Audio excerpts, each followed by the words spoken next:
Hello friends, നമസ്കാരം. നമ്മുടെ Kerala TV സീരിയലിലേക്ക് എല്ലാവർക്കും സ്വാഗതം. അങ്ങനെ രേവതിയും അതുപോലെ സുധിയും തമ്മിലുള്ള വിവാഹം ഉറപ്പിച്ചു കഴിഞ്ഞപ്പോഴത്തേക്കും അച്ചമ്മ നമ്മുടെ രേവതിയെ കാണാനായിട്ട് അങ്ങ് വന്നു. ആ വ്യക്തിയുടെ മനസ്സിലെ നന്മ കൊണ്ട് രേവതിക്ക് ഒരു സഹായം ചെയ്യുക എന്നുള്ളതായിരുന്നു അവരുടെ ഒരു ആഗ്രഹം. അങ്ങനെ വന്നതിന് ശേഷം നമ്മുടെ രേവതിയെ ഒരുപാട് ഇഷ്ടപ്പെട്ട അച്ചമ്മ അങ്ങ് ഇറങ്ങി പോകുന്ന സമയത്ത് ഞാൻ കൊണ്ടുവിടാമെന്ന് പറയാണ് രേവതി. അപ്പോൾ വേണ്ട, കൊച്ചുമോൻ കൂടെയുണ്ട്, അവൻ പുറത്ത് നിൽക്കുകയാണ്, ഇങ്ങോട്ട് വന്നില്ലെന്നേ ഉള്ളൂ എന്നും പറഞ്ഞു. അപ്പോൾ പുറത്ത് നിൽക്കുന്നത് ആരാ? നമ്മുടെ സച്ചി. എന്തായാലും അങ്ങനെ മുത്തശ്ശി അങ്ങോട്ടേക്ക് പോയി. മുത്തശ്ശി അങ്ങ് പോയി കഴിഞ്ഞപ്പോൾ ഇവരാണെങ്കിൽ ഒരുപാട് നന്മയോടെയും സന്തോഷത്തോടെയും ഒക്കെ ആ മുത്തശ്ശിയെ പറ്റി ആലോചിച്ചുകൊണ്ട് അവിടെ അങ്ങനെ നിൽക്കുവാണ്. അപ്പോൾ അച്ഛൻ്റെ ആത്മാവിൻ്റെ അനുഗ്രഹമാണ് ഇപ്പം ഇങ്ങനെ ഒരു കാര്യം നടന്നത് എന്നുള്ള കാര്യങ്ങളൊക്കെ അവർ മനസ്സുകൊണ്ട് ഇങ്ങനെ ചിന്തിക്കുന്നു. അങ്ങനെ ആ ഒരു സംഭവം നടന്നു. ഇത് കഴിഞ്ഞ് മുത്തശ്ശി പുറത്തേക്ക് ഇറങ്ങി ചെന്ന് കഴിഞ്ഞപ്പോഴേക്കും അവിടെ നമ്മുടെ സച്ചി അച്ചമ്മയെ കാത്തു നിൽപ്പുണ്ടായിരുന്നു. എന്തായാലും അച്ചമ്മയെ കണ്ടു. അച്ചമ്മയെ വിളിച്ചു വണ്ടിയിലേക്ക് കയറ്റി. എന്നിട്ട് ഇവർ നേരെ തറവാട്ടിലേക്ക് പോകുക. അങ്ങനെ പോയിക്കൊണ്ടിരിക്കുന്ന സമയത്ത് അവിടെ ചെന്നിട്ടുള്ള കാര്യങ്ങൾ അച്ചമ്മ നമ്മുടെ സച്ചിയോട് വാതൊരാതെ പറയുന്നു. പെൺകുട്ടി നല്ല പെൺകുട്ടിയാണെന്നും ഐശ്വര്യമുള്ള പെൺകുട്ടിയാണെന്നും അങ്ങനെയൊക്കെയുള്ള കാര്യങ്ങളൊക്കെ പറഞ്ഞപ്പോൾ പെൺകുട്ടി നല്ലതൊക്കെ ആയിരിക്കാം, പക്ഷേ വരുന്നത് സുധിയുടെ ഭാര്യയായിട്ടല്ലേ. അപ്പോൾ ആ പെൺകുട്ടിയുടെ ജീവിതം എന്താകുമെന്നൊക്കെ ദൈവം കണ്ടു എന്നുള്ള രീതിയിൽ നമ്മുടെ സച്ചി അങ്ങനെ പറയാം. അപ്പോൾ സച്ചി അത് പറഞ്ഞു കഴിഞ്ഞപ്പം അച്ചമ്മയ്ക്കും അറിയാം സുധി അത്ര നല്ല പുണ്യാളനൊന്നും അല്ലെന്നുള്ള കാര്യം. അത് ശരിയാണ്. ആ ഒരു രീതിയിൽ അച്ചമ്മ ഇങ്ങനെ ചിന്തിക്കുന്നു. എന്നിട്ട് ഇവർ രണ്ടുപേരും കൂടെ നേരെ തറവാട്ടിലേക്ക് ചെന്നു. തറവാട്ടിൽ ചെന്ന് കഴിഞ്ഞപ്പോൾ അവരിങ്ങനെ സംസാരിച്ചുകൊണ്ടിരിക്കുകയാണ്. അതായത് സച്ചി പോകാൻ ഇറങ്ങിയപ്പോൾ അച്ചമ്മയുടെ കൂടെ അകത്തേക്ക് കയറിയിട്ട് പോകാം എന്നും പറഞ്ഞ അച്ചമ്മ സച്ചിയെ വിളിച്ചകത്ത് കൊണ്ടുവന്നിരുത്തി. എന്നിട്ട് വർത്തമാനമൊക്കെ പറഞ്ഞുകൊണ്ടിരിക്കുന്ന സമയത്ത് ആ ചേച്ചി, അതായത് അച്ചമ്മയുടെ സഹായിയായ പുള്ളിക്കാരി അങ്ങോട്ടേക്ക് വന്നു. പോയ കാര്യങ്ങളെ പറ്റിയും അതുപോലെ പെൺകുട്ടിയെ പറ്റിയൊക്കെ ചോദിച്ചു. അപ്പോൾ അങ്ങനെ ആ ചേച്ചി ചോദിച്ചപ്പോഴേക്കും ഇവിടെ ചെന്ന് കണ്ട കാര്യങ്ങളും അതുപോലെ തന്നെ രേവതിയുടെ പെരുമാറ്റവും കുടുംബക്കാരുടെ പെരുമാറ്റവും ഇതെല്ലാം അച്ചമ്മ അങ്ങനെ പറഞ്ഞു. അങ്ങനെ പറഞ്ഞുകൊണ്ടിരിക്കുന്ന സമയത്ത് ആ അച്ചമ്മ പറയുവാണ്, ഇങ്ങനെ ഒരിക്കലും ഞാനായിട്ട് പറയാൻ പാടുള്ളതല്ല, പക്ഷെ ഞാൻ പറയുകയാണ്. ആ പെൺകുട്ടിയെ കണ്ടെടുത്തോളം ആ പെൺകുട്ടി ഒരിക്കലും സുധിക്ക് പറ്റിയൊരു പെണ്ണായിരുന്നില്ല.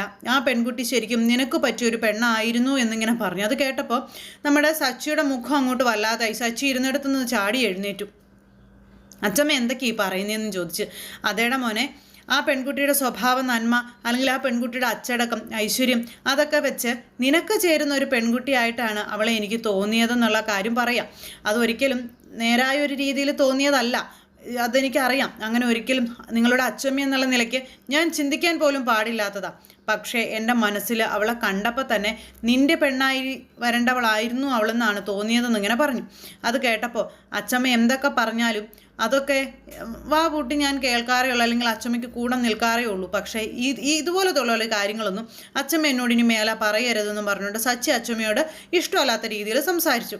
മോൻ ഇഷ്ടമാവില്ല എന്നറിയാം, പക്ഷേ അച്ചമ്മയുടെ മനസ്സിൽ തോന്നിയ കാര്യമല്ലേടാ അച്ചമ്മ പറഞ്ഞത്. അതിന് നീ എന്തിനിങ്ങനെ കെറിവിക്കുന്നത്? അങ്ങനെ നീ കെറിവിക്കേണ്ട കാര്യമൊന്നുമില്ലല്ലോ. അപ്പോൾ അങ്ങനെ ആ ഒരു കാര്യങ്ങളൊക്കെ ഇങ്ങനെ പറഞ്ഞു. അങ്ങനെ അതെല്ലാം പറഞ്ഞ് അച്ചമ്മ ഞാൻ പോവുകയാണെന്നും പറഞ്ഞ് സച്ചി ഇഷ്ടമല്ലാത്ത രീതിയിൽ അങ്ങോട്ടേക്ക് ഇറങ്ങുമ്പോൾ നീ പോവുകയാണോ എന്ന് ചോദിച്ചു. ആ പോവുക എന്നും പറഞ്ഞ് അങ്ങനെ നമ്മുടെ സച്ചി അങ്ങ് പോകണം. ഇതേ സമയത്ത് അമ്മ മക്കളെ രണ്ടുപേരെയും കൂടി പുറത്തേക്ക് പറഞ്ഞുകൂടെ എന്തെങ്കിലും അത്യാവശ്യമൊക്കെ വാങ്ങിച്ചോളാൻ പറഞ്ഞിട്ട്, കല്യാണമല്ലേ, അപ്പോൾ പിന്നെ അച്ചമ്മ കൊടുത്ത പൈസയും കയ്യിലുണ്ടല്ലോ, അപ്പോൾ എന്തെങ്കിലും വാങ്ങിച്ചോളാൻ പറഞ്ഞ് രേവതിയെയും അനുജത്തിയെയും കൂടെ വീട്ടിൽ നിന്ന് പുറത്തേക്ക് പറഞ്ഞു വിടാൻ തുടങ്ങിയ സമയത്താണ് അങ്ങോട്ടേക്ക് നമ്മുടെ ആ പലിശക്കാരൻ്റെ വരവ് വീണ്ടും. അയാളാണെങ്കിൽ വന്നിട്ട് ഇങ്ങനെ മിനിറ്റിന് ഇവർ ഉപദ്രവിച്ചുകൊണ്ടേ ഇരിക്കുകയാണ്. വന്നിട്ട് ഇവരെ കുറേ കളിയാക്കലും അതുപോലെ പൈസയുടെ കാര്യം പറച്ചിലും കാര്യങ്ങളും ഒക്കെ നടത്തി. അപ്പോഴും രേവതി കയ്യിലിരിക്കണ പൈസ കൊടുക്കണം എന്നുള്ള ഒരു ഇതുണ്ട്, കാരണം ഇവൻ്റെ മുന്നിൽ നാണം കെടാൻ പറ്റാത്തത് കൊണ്ട്. പക്ഷേ അനിയത്തി അതിന് സമ്മതിച്ചില്ല. കാരണം ഈ കല്യാണത്തിന് വേണ്ടി ആ ഒരു ആവശ്യത്തിന് വേണ്ടിയിട്ട് അവർ കൊണ്ടുവന്ന് തന്ന പൈസ ഇവരുടെ സ്വന്തം ആവശ്യത്തിനെടുത്ത് ചിലവാക്കുക എന്ന് പറയുന്നത് അത് മോശമായ പരിപാടിയല്ലേ. അപ്പോൾ അതുകൊണ്ട് തന്നെ അതെടുക്കാനോ ഇതിനൊന്നും തയ്യാറായില്ല. അങ്ങനെ അയാളെ തൽക്കാലം അവിടെ നിന്ന് പറഞ്ഞു വിടുകയും ചെയ്തു. അയാൾ അങ്ങ് പോയി കഴിഞ്ഞപ്പോഴേക്കും ഇവർ ആ ഒരു വിഷയം പറഞ്ഞ് സങ്കടപ്പെട്ട് ഇങ്ങനെ നിൽക്കുക, അതായത് രേവതിയും അനുജത്തിയൊക്കെ. അപ്പോഴേക്കും അമ്മയൊക്കെ ഇറങ്ങി വന്ന് അവരും ആകെ വിഷമിച്ച് സങ്കടപ്പെട്ട് മുന്നിലൊരു വഴിയും ഇല്ലാതെ ഇങ്ങനെ അവിടെ നിൽക്കുന്നു. അങ്ങനെ ആ ഒരു സാഹചര്യങ്ങൾ അവിടെ ഇങ്ങനെ സംഭവിക്കുന്നു. ഇതേ സമയത്താണ് രവീന്ദ്രൻ പണിക്കരെ മറ്റോ പോയി കണ്ടിട്ട് നിശ്ചയത്തിനുള്ള ആ ഒരു സമയവും മുഹൂർത്തമൊക്കെ കുറിപ്പിച്ചുകൊണ്ട് വരുന്നത്. അങ്ങനെ കുറിപ്പിച്ചുകൊണ്ട് നേരെ ചന്ദ്രയുടെ അരികിലേക്ക് വന്നു. അപ്പോൾ അദ്ദേഹത്തിനെ കണ്ടു കഴിഞ്ഞപ്പോഴത്തേക്കും ചന്ദ്ര അങ്ങോട്ടേക്ക് വന്നെങ്ങനെ ഇരിക്കുക. അപ്പം നിശ്ചയത്തിന് വേണ്ടുന്ന ഒരു 2 മുഹൂർത്തങ്ങൾ അടുത്തുള്ളത് തന്നെ കിട്ടിയിട്ടുണ്ട്. അത് അവരുമായി സംസാരിച്ച് കാര്യങ്ങളെല്ലാം ഒന്ന് തയ്യാറാക്കണം എന്നുള്ള കാര്യം രവീന്ദ്രൻ പറയുമ്പോൾ, അതിന് അവരുമായിട്ട് എന്തിനാ ആലോചിക്കുന്നത്? നമ്മൾ തീരുമാനിക്കും, അവരനുസരിക്കും. അതാണ് വേണ്ടത്, അല്ലാതെ എല്ലാം കൂടി അവരെ കൊണ്ട് അങ്ങ് ചെയ്യിക്കേണ്ട കാര്യമൊന്നുമില്ലെന്ന് ചന്ദ്ര പറഞ്ഞപ്പോൾ അതെന്താ ചന്ദ്ര നീ അങ്ങനെ പറഞ്ഞത്? വിവാഹം എന്ന് പറയുന്നത് പെൺവീട്ടുകാരുടെ അല്ലെ പെൺകുട്ടികളുടെ വീട്ടുകാരുടെ അവകാശമല്ലേ എന്ന് ചോദിച്ചു അദ്ദേഹം. അപ്പം ചന്ദ്ര പറഞ്ഞത് വേറൊന്നുമല്ല, അതൊക്കെ കാശുള്ള വീട്ടിലെ ആൾക്കാർക്ക്. കാശില്ലാതെ കിടക്കാൻ കിടപ്പാടം പോലും ഇല്ലാതെ പട്ടിണിയും പരിവട്ടമായിട്ട് നടക്കുന്ന ഇവർക്കൊന്നും അതിൻ്റെ അവകാശം കൊടുക്കേണ്ട കാര്യമില്ല. ഇവിടെ എന്ത് തീരുമാനിക്കുന്നു അത് അനുസരിക്കാൻ അവകാശപ്പെട്ടവരാണ് അവർ. അത് അവരനുസരിച്ചേ മതിയാകൂ എന്ന് പറഞ്ഞ് ചന്ദ്ര വലിയ പവർ കാണിച്ചപ്പോഴേക്കും ചന്ദ്രയുടെ ആ ഒരു സംസാരവും കാര്യങ്ങളെല്ലാം കേട്ട് കഴിഞ്ഞപ്പോൾ നമ്മുടെ രേവതിയുടെ അമ്മ വിളിച്ച കാര്യങ്ങളെപ്പറ്റി അദ്ദേഹം ഇങ്ങനെ ചന്ദ്രയുടെ മുന്നിൽ വിളിച്ചു പറയുക. അപ്പം ആ ഒരു ദിവസത്തെ പറ്റി അല്ലെങ്കിൽ അവരുടെ ആ ഒരു ഇതൊക്കെ ഇങ്ങനെ പറഞ്ഞ കാര്യങ്ങൾ ഇങ്ങനെ പറയണം. അപ്പം അത് കേട്ട് കഴിഞ്ഞപ്പോൾ ചന്ദ്രയ്ക്ക് അത് ഒട്ടും ഇഷ്ടപ്പെട്ടില്ല. ഞാനിതൊക്കെ ആദ്യമായിട്ട് കാണുക അല്ലെങ്കിൽ ആദ്യമായിട്ട് കേൾക്കുകയാണ്. ചെറുക്കൻ്റെ അമ്മയായ ഞാനിവിടെ ജീവനോടെ ഇരിക്കുമ്പോൾ ചെറുക്കൻ്റെ അച്ഛനെ വിളിച്ച് പെണ്ണിൻ്റെ അമ്മ വിശേഷങ്ങൾ പറയുകയും കാര്യങ്ങൾ തീരുമാനിക്കുകയും ഒക്കെ ചെയ്യുന്നത്. എന്തായാലും ഞാൻ ചത്തട്ടൊന്നുമില്ലെന്ന് അവളോട് പറഞ്ഞേക്കാൻ പറഞ്ഞു. ഇപ്പം തന്നെ കല്ലുകടിയാണ്. അതുകൊണ്ട് ആ പാവം ലക്ഷ്മിയെ അത്രയും മോശമായ രീതിയിലാണ് ചന്ദ്ര വ്യാഖ്യാനിക്കുന്നത്. അങ്ങനെ അത് കേട്ട് കഴിഞ്ഞപ്പോഴേക്കും നിനക്ക് എന്താ ചന്ദ്രൻ, നീ എന്തൊക്കെ ഈ പറയുന്നതെന്ന് രവീന്ദ്രൻ ചോദിച്ചു. പിന്നല്ലാതെ ഞാനിവിടെ ഉള്ളപ്പം നിങ്ങളെ വിളിച്ച് അവളെന്തിനാ കാര്യങ്ങൾ അന്വേഷിച്ചത് അല്ലെങ്കിൽ കാര്യങ്ങൾക്ക് തീരുമാനം ഉണ്ടാക്കിയത്? അവൾക്ക് എന്നെ വിളിച്ചുകൂടായിരുന്നോ? അതല്ലായിരുന്നോ അത് ചെയ്യേണ്ടതെന്നൊക്കെ ചോദിച്ചു. അവരങ്ങനെയൊന്നും വിചാരിച്ചിട്ടുണ്ടാവില്ല. അവർക്ക് ഇപ്പോൾ എൻ്റെ നമ്പർ അറിയാം അല്ലെങ്കിൽ എന്നെയാണല്ലോ പരിചയം, അത് വെച്ച് വിളിച്ചതായിക്കൂടെ എന്നൊക്കെ ചന്ദ്രയോട് ഭർത്താവ് ചോദിക്കുന്നുണ്ട്. എവിടെ കേൾക്കാൻ, ആര് കേൾക്കാൻ? പാവം ആ ലക്ഷ്മിയെ വളരെ മോശമായിട്ട് കണ്ട് സംസാരിക്കുകയാണ് ഈ ചന്ദ്ര. എന്തായാലും അങ്ങനെയുള്ള സംഭവങ്ങളൊക്കെ ഈ കല്യാണത്തിൻ്റെ ആ ഒരു ഇതായിട്ട് ഇങ്ങനെ നടക്കുന്നു. ഈ കല്യാണം മിക്കവാറും മുഴുവൻ പ്രശ്നത്തിലായിരിക്കും കൊണ്ടുവന്ന് അവസാനിക്കുന്നത്. കാരണം സുധിയുടെ കാമുകി കിട്ടുന്നത് മുഴുവൻ സുധിയുടെ കയ്യിൽ നിന്നും ഇങ്ങനെ അടിച്ചു മാറ്റിക്കൊണ്ടേയിരിക്കുന്നു.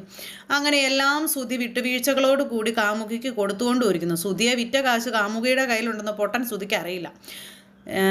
അച്ഛനെ ചതിക്കാനായിട്ട് സുധി ഓരോന്ന് കാട്ടിക്കൂട്ടുമ്പം സുധിയെ ചതിക്കാനായിട്ട് കാമുകി അവിടെ വെയിറ്റിങ്ങിലാണ്.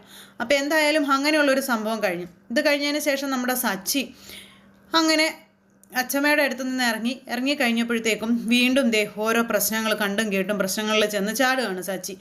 ഇത്തവണ ചെന്ന് ചാടുന്ന പ്രശ്നം വേറെ ആരുടെയും അരികിലല്ല, നമ്മുടെ രേവതിയുടെ പലിശക്കാരൻ്റെ കയ്യിലുള്ള ഒരു ഗുണ്ടയുമായിട്ടാണ്. അയാളുമായിട്ടാണ് പ്രശ്നങ്ങളുണ്ടായത്. അങ്ങനെ അയാളുമായി പ്രശ്നങ്ങളുണ്ടായി. അയാളുമായിട്ട് അടിയും അങ്ങോട്ടും ഇങ്ങോട്ടും ഉന്തും തള്ളൊക്കെ ഉണ്ടായി. ഇവനുമായിട്ട് നേരെ പലിശക്കാരൻ്റെ അടുത്ത് സച്ചി ചെന്നു. അവിടെ ചെന്ന് അവൻ്റെ മുന്നിലിട്ട് ഇവൻ്റെ ഗുണ്ടയെ എടുത്തിട്ട് ചവിട്ടി കൂട്ടുക. അപ്പോൾ സച്ചിയുടെ പവർ, സച്ചിയുടെ ആ ഒരു ധൈര്യം ഇതൊക്കെ കണ്ടു കഴിഞ്ഞപ്പോഴത്തേക്കും പലിശക്കാരൻ ചേട്ടനും പേടിച്ചു പോയി. ഇവനെന്തിനാ ഇങ്ങനെയെന്നൊക്കെയുള്ള ഒരു ഇതിലിങ്ങനെ ഇരിക്കല്ലേ. എന്തായാലും കൊണ്ടുപോയവനെ എടുത്തിട്ട് ചവിട്ടി കൂട്ടി. കൂടെ ഉണ്ടായിരുന്നവന്മാർ ഓരോരുത്തന്മാരായിട്ട് ഇങ്ങനെ സച്ചി ഇടിക്കാനായിട്ട് വരുന്നു. വന്നവന്മാരെ എല്ലാം സച്ചി പോതിരം കൊടുത്ത് ഓടിച്ചു നുറുക്കി ഒരു മൂലക്കിരുത്തി.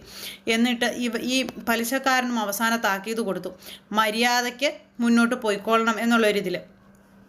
അങ്ങനെ അന്നേരം ഈ രേവതിയുടെ പ്രശ്നങ്ങളിലൊക്കെ ഇവനുള്ളതാണെന്നോ അല്ലെങ്കിൽ രേവതിയാണ് ഈ ഒരു പ്രശ്നങ്ങളിലൊക്കെ പെട്ടിരിക്കുന്നത്, വിവാഹം ഇന്നതാണ്, ഇതൊന്നും സച്ചിക്ക് കൃത്യമായിട്ട് അറിയാത്ത വിവരങ്ങളാണ്.